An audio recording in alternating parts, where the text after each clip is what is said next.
ఆత్మశుద్ధి లేని ఆచారమదియేల,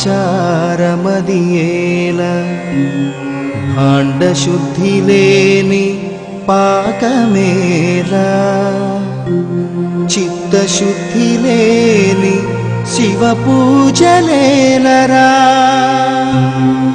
విశ్వదాభిరామ వినురవేమా, విశ్వదాభిరామ వినురవేమా.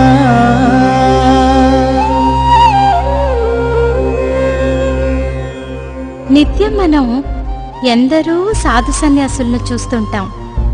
కాషాయం కట్టిన వాళ్ళంతా సన్యాసులు అనుకోవటం సరికాదు. వారిలో కపట వేషధారులే ఎక్కువ మంది ఉంటారు.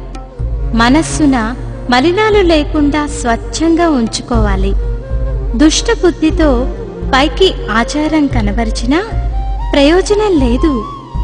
అన్నం వండే పాత్ర శుచిగా శుభ్రంగా లేకుంటే దానితో తయారు చేసిన పదార్థం కూడా విషతుల్యం అవుతుంది.